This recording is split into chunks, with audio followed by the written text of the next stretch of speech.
Think running stairs is just about charging up and down as fast as you can? Think again.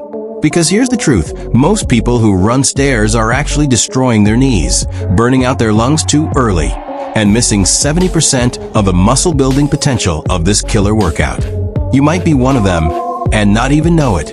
Now, before you sprint off to prove me wrong, let's slow down and really look at what's happening when you run stairs. Picture this. You're halfway up, heart pounding, legs screaming, and suddenly, your steps get shorter, your back starts to fold forward. Your arms flail just to keep balance. Sound familiar? That's the body's SOS signal saying, you're doing it wrong. Here's the sneaky part. It feels like effort, so your brain says, great, I'm working hard. But what you're actually training is poor mechanics, the kind that wear down your joints and limit your power. So let's expose the biggest mistake most people make. They attack the stairs like it's a sprint, not a skill. They focus on speed instead of technique. And that's exactly why their form collapses halfway through. I'll give you a hint. The secret to running stairs efficiently has nothing to do with running harder. It's about control, rhythm, and how you use your body's natural levers. Think of your body like a spring-loaded machine.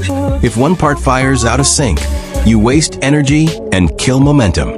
But when everything clicks, core tight, spine tall, arms driving cleanly, knees lifting in line, you'll feel almost weightless. We're going to break that down piece by piece, starting with the foundation everyone overlooks. Before we touch a single stair, you'll learn how your stance determines everything. Because if your base is off, no amount of cardio will fix it. Stay with me. Once you understand this first step, every flight of stairs will feel completely different. Let's start right where everything begins, your feet. Most people think running stairs starts with their legs, but it actually starts with the way your feet hit the step. Watch what happens when people charge the stairs. They slam down flat-footed or land on their toes, trying to bounce their way up. It looks powerful, but it's actually draining every ounce of energy from your stride and sending shock straight into your knees. Instead, here's what pros do differently. They land mid-foot. Not heel, not toe, right in the center. Think of it like loading a spring. The moment your foot touches, your calf and quad catch the weight, and your glutes drive it upward. That's power transfer. Each step becomes a mini launch pad instead of a dead stop. Now, let's fix the second big mistake, posture. When fatigue kicks in, people start leaning too far forward, almost climbing the stairs with their face. The problem?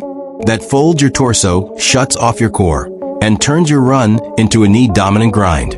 You're forcing your smaller muscles to do the job of your big engines. Here's your fix. Imagine a string pulling your head up from the ground. Keep your spine tall, chest open, and eyes focused about 2 steps ahead. That small cue changes everything. You'll feel your core lock in, your hips open, and your legs drive more cleanly. It's like switching from dragging a suitcase uphill to gliding it up a ramp. Next, arms. Most people forget them, but your arms are your rhythm. When you let them hang or swing wildly, your upper and lower body fall out of sync. The trick? Bend them at about 90 degrees and drive your elbows straight back, not across your body. Each arm swing helps propel your opposite leg, like pistons in an engine. And here's the cool part. When your arms and legs move in sync, your breathing steadies automatically. You're no longer gasping, you're flowing. Try one slow run up a short flight with this focus. Mid-foot land, tall posture, arms driving back. You'll notice it instantly. Smoother, faster, and no knee pain. But we're not done. That's the basic form, the foundation. Once you've nailed this, it's time to level up with technique that turns a simple stair run into a total athletic performance. That's where timing, rhythm, and muscle engagement take center stage, and where you'll finally feel what running stairs right truly means. Alright, you've got the foundation. Solid mid-foot landings, tall posture, arms driving cleanly. Now it's time to make it flow. This is where most people lose their rhythm. They run stairs like a series of individual jumps instead of one continuous motion. But true stair running is more like a wave than a sprint. Smooth, controlled, and explosive in the right moments. Here's the first upgrade. Timing your push and pull. As your lead foot lands, your back leg shouldn't just hang. It should pull through immediately. Think of it like pedaling a bike. One leg pushes, the other resets. That constant exchange keeps momentum alive. If you pause even half a second, gravity wins. Now let's talk about your core. Most runners think abs are for crunches, not stairs. But your core is what holds everything together. Picture your body like a skyscraper. Your core is the foundation. If it's weak, every floor above it wobbles. Engage it just enough to keep your rib cage stacked over your hips. You'll notice your stride becomes quieter, tighter, more precise. That's energy efficiency, and it's what separates the pros from the gasping crowd. Here's a quick trick. On your next run, place one hand lightly on your stomach. Feel if it's staying stable or bouncing with each step. If it's bouncing, you're leaking power. Fix it by tightening just enough that your body feels like one solid unit moving upward, not a loose collection of parts. Now, let's layer in rhythm. Think of it like music. You don't want chaotic noise. You want a beat. Each step should sound the same, quick but clean. No slapping or heavy stomps. Try saying a steady count in your head. 1, 2, 1, 2, or sync it with your breath. Exhale every 2 or 3 steps. That pattern creates flow, and flow is where endurance lives. And here's your light bulb moment. When you hit that rhythm, stairs stop feeling like punishment. They start feeling like power. You're no longer fighting gravity. You're working with it. That's the point where running stairs transforms from cardio torture into controlled athletic movement. But to reach full efficiency, there's one more piece you haven't mastered yet: the descent. Because how you come down determines how well you'll go up next time. Most people waste energy, jar their joints, or stumble through it. In the next section, we'll break down how to descend like an athlete, fast, safe, and ready to explode back upward. Here's the truth nobody talks about. Running up the stairs gets all the glory, but how you come down defines your longevity as an athlete. Every time you descend the wrong way, you're teaching your joints bad habits and stealing power from your next climb. Most people just plummet down, letting gravity take control. Their heels slam, their knees absorb all the impact, and by the third round, they're wondering why everything hurts. But here's your first rule of descending stairs. Never surrender to gravity. Control it. Think of it as a reverse workout.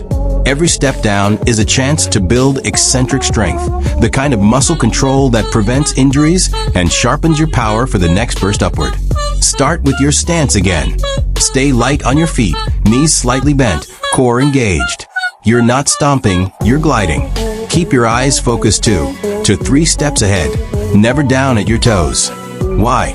Because when you look down, your chest collapses, your balance shifts forward, and your steps become reactive instead of responsive. You're no longer in charge, the stairs are. Now here's the pro move. Lead with your hips, not your knees. Imagine your hips as the steering wheel and your legs as the suspension. When your hips stay centered over your feet, each step absorbs and transfers force efficiently. If your knees shoot forward, you jam the joints instead of loading the muscles. Control your tempo, fast enough to stay athletic, slow enough to stay precise. Think of it like walking down an invisible ramp rather than dropping off ledges. The goal isn't to get down fast, it's to stay ready. You should reach the bottom already set to explode upward, not gasping for recovery. Here's a visual cue that works every time.